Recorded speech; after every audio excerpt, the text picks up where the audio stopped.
Pattern scientists work out mathematical patterns via observable results, rather than via reason.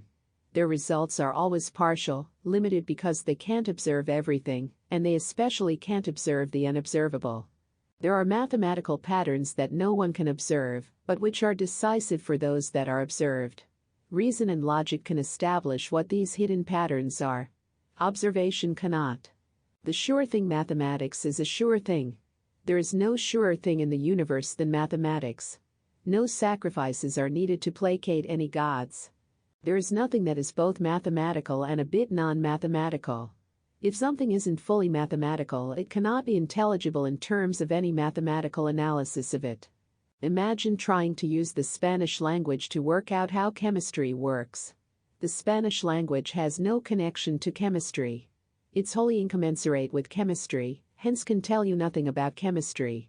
Similarly, perfect knowledge of the French language would not enable you to construct Euler's formula, since the French language has no association with Euler's formula. You cannot model reality using man-made arbitrary ideas, since reality has nothing to do with man-made arbitrary ideas. Suffering is a state of ignorance. Knowledge ends sufferings. Knowledge is the ultimate cure for everything. Knowledge removes fear of death.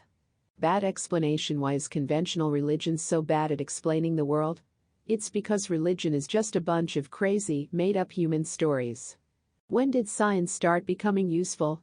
Prior to Galileo, science wasn't very useful at all. Why?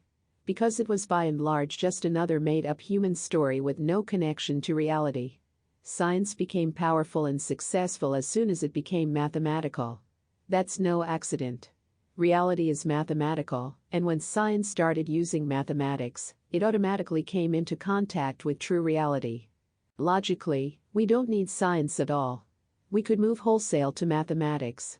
Instead of regarding mathematics as an unreal abstraction that is miraculously able to make real, concrete, useful predictions, we simply need to redefine mathematics as real and concrete, i.e. as ontological, as the actual basis of existence. To replace science with ontological mathematics, the sole thing you have to do is identify photons with sinusoidal waves. The whole of existence can then be defined with regard to analytic mathematics, which is equivalent to saying that photons are the basic units of existence, and everything can be derived from photons. Matter is just a way of arranging photons using a wave property known as phase. The impossibility. It's actually impossible for us to directly experience objective reality, that which is behind the phenomenal. This is because all of the information we gather is through our sensory phenomenological field, both of which are mentally rendered. Even when we delve deep into microscopic levels, we are still gathering information through our sensory field. The concept of waves and mathematics are cornerstones of our phenomenological fields, which again, are our brain's compilation of reality. We have no clue what the nature of the raw external stimuli being impressed upon and worked on by our perceptual systems is. The grand illusion that many people are under the spell of is naive realism, the belief that the nature of what we perceive in our sensory field is somehow external and mind-independent. The only reason why the nature of an external object is so is because your brain has rendered it so. What is the stimulus behind this rendering? The thing in itself? Kant called this the noumenal world. Unless we profoundly alter our brain structures, it is impossible to know. We can only apply the laws and logic of the phenomenal to this noumenal world. This has profound implications because it means that scientific observation is actually the gathering of data about the rendering compiling functions of our brains, rather than gathering data about an external world separate from us. Andrew Napier. In fact, reason, logic and mathematics take us beyond the phenomenal to the noumenal. Empiricists are stuck with the phenomenal. Only rationalists can access the noumenal. Empiricists always demand evidence, but that's to privilege the phenomenal over the noumenal, appearances over substance. Hence always to be involved with illusory truth. Syntax describes the way to construct a correct sentence. Syntax is the grammar of a language and concerns the rules used to form proper sentences or statements. In terms of a web browser, the syntax is whatever the browser can legally recognize, handle, and render. A program that is syntactically correct will compile and run. Otherwise it won't. Syntax deals with structure without reference to meaning, semantics. The syntax of a statement can be correct and the semantics meaningless.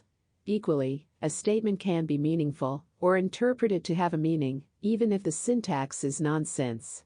Many people do not formulate proper sentences, yet their meaning is perfectly understood. Computer programs written in different languages to perform the same task will use different syntaxes, yet be semantically the same. Syntax is the set of rules for the proper ordering of meaningful elements into sentences and statements. The best syntax will be the one that is the most economic and efficient. Semantics relates to the meaning of a sentence or statement. Syntax is what is allowed, semantics is what is meant. Valid statements have a valid syntax and semantics. Invalid statements do not. Errors are present in the syntax and/or the semantics of such statements. These errors invariably result from the use of man-made languages and interpretations. Nature does not make mistakes. Humans do. Number reality. Can the English language tell us what gravity is? The English language can't tell us a single thing about gravity because it has no connection to gravity. How can numbers describe reality if reality is non-numerical? If mathematics had no connection to reality, it would be utterly unable to describe it. Instead, it can do so with mind-boggling accuracy. Theoretical physicist and Nobel Prize laureate Eugene Wigner spoke of the unreasonable effectiveness of mathematics in the natural sciences. It is impossible that any man-made language, which is to say any language that is not mathematics, the language of nature, could accurately describe nature. Only nature's own language can describe nature. Mathematics is that language. Remove mathematics from science and science is useless. The reason for that is that it is mathematics, and not science, which is relevant to nature. The non-mathematical part of science is an expression of the man-made philosophy of materialism and empiricism. Science distorts mathematics by subjecting it to its paradigm of materialism and empiricism. Imaginary and complex numbers are banned by science from appearing as the output of any scientific theory. That is self-evidently not a mathematical requirement. It's a philosophical requirement of empiricism and materialism. This is where an enormous number of fallacies, errors and misinterpretations are introduced into science. Science has no right to tamper with mathematics via science's philosophy. Science would be entirely different if this invalid philosophical interference were removed. The irony is that scientists ridicule philosophy while being oblivious to the fact that they apply the philosophy of materialism and empiricism to 100% of their work and reject every other alternative philosophy, any of which would fundamentally change the way science is conducted and interpreted. In other words, science is nothing but a philosophy, yet does not acknowledge this, and does nothing to challenge its own philosophy, or to test alternative philosophies. This makes it a dishonest philosophy, and gives it a strong resemblance to an uncritical religious faith.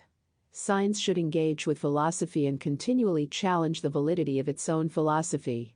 It refuses to do so and continuously mocks philosophy, while doing nothing but insisting on its own philosophy of materialism and empiricism. The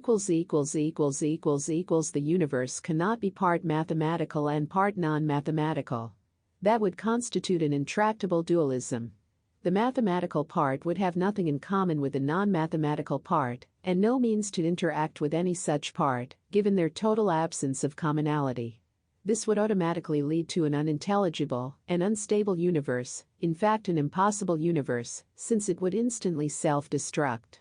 Scientists make the comically dumb assertion that mathematics is unreal, that humans invented numbers and mathematics, and then rely on it for all of their theories, which they claim to be about reality.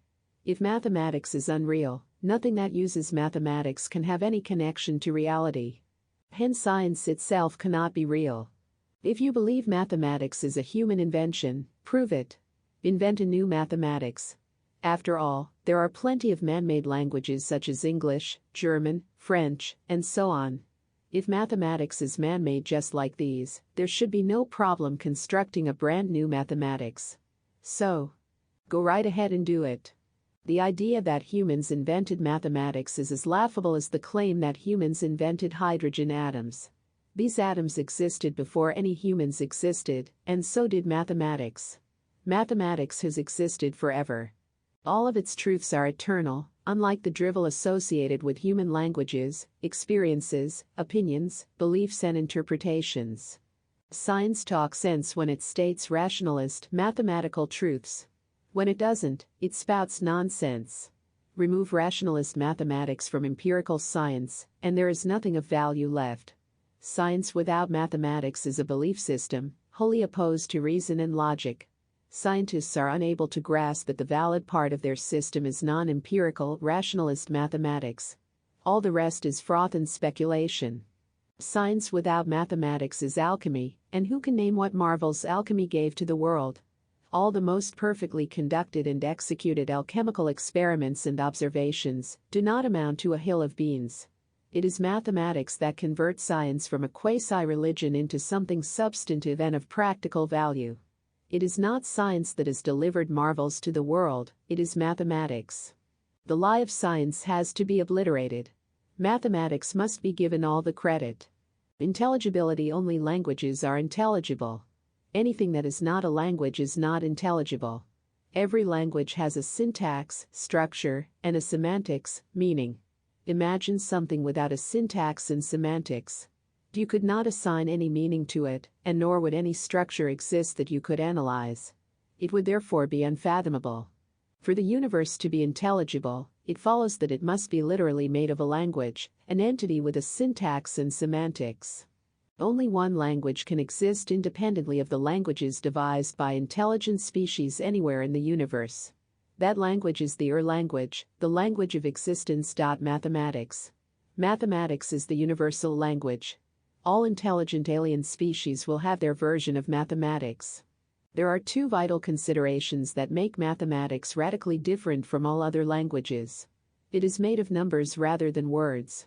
And it is a substance. In fact, mathematics is the ultimate substance. It is energy itself, from which all things are made. Energy equals numbers. Energy does not equal words. And it cannot equally anything else. Numbers and words are the sole possibilities. Mathematics is the syntax and semantics of energy. Everything is made of energy mathematics and is an expression of energy mathematics. Energy mathematics is the ubiquitous language and the means by which all things communicate with each other.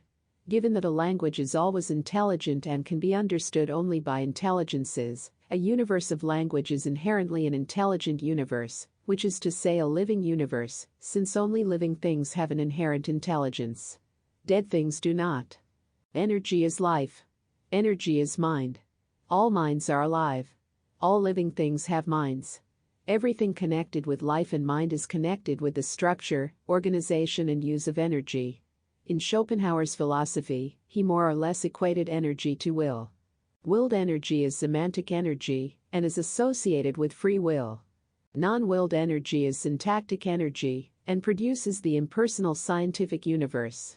A universe that is not made of language can in no sense be an intelligible, rational, explicable universe. In fact, a universe that is not made of a language could not exist, since there would be no means for any non-language entities to communicate with each other, hence to interact with each other. There is only one language from which eternal existence can be made, and that is the eternal, necessary language of mathematics. Anyone who claims that reality is made from something unintelligible is a fool. We could not understand reality in any way were it not for the fact that it is a language. Moreover, it is a language we can all understand, the language of mathematics. No one can create mathematics. It is eternal. Nothing precedes mathematics. Mathematics is the basis of the conservation of energy. When people say that energy cannot be created or destroyed, they actually mean that mathematics can be neither created nor destroyed. Mathematics is what energy actually is. Energy, in itself, is none other than mathematical sinusoids, i.e. waves. Waves are just number sequences controlled by a formula. Ultimate energy is light. Light is mind. Mind is life. From light we get matter, a special way of organizing light, according to phase. Light waves equals life waves equals thought waves equals number sequences. Private thoughts. We seldom realize, for example, that our most private thoughts and emotions are not actually our own.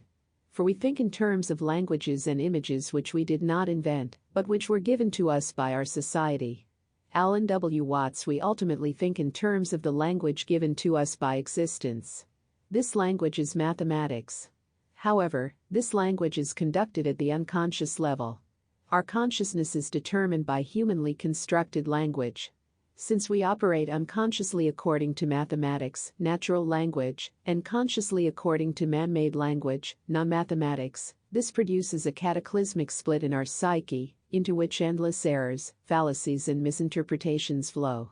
What we have forgotten is that thoughts and words are conventions, and that it is fatal to take conventions too seriously. A convention is a social convenience, as, for example, money, but it is absurd to take money too seriously, to confuse it with real wealth in somewhat the same way. Thoughts, ideas and words are coins for real things. Alan W. Watts. The real things are mathematical things. They are not conventions. Everything man-made belongs to convention. Everything natural does not. The mind, syntax and semantics. The deep unconscious operates at the level of syntax. Consciousness operates at the semantic level. As consciousness increases, more and more emphasis is placed on semantics and less on syntax. When you internalize something, it becomes part of your personal syntax. Great sportspeople have turned their sport into a set of syntactic responses. They do things unconsciously, without having to think about them, without concerning themselves with syntax.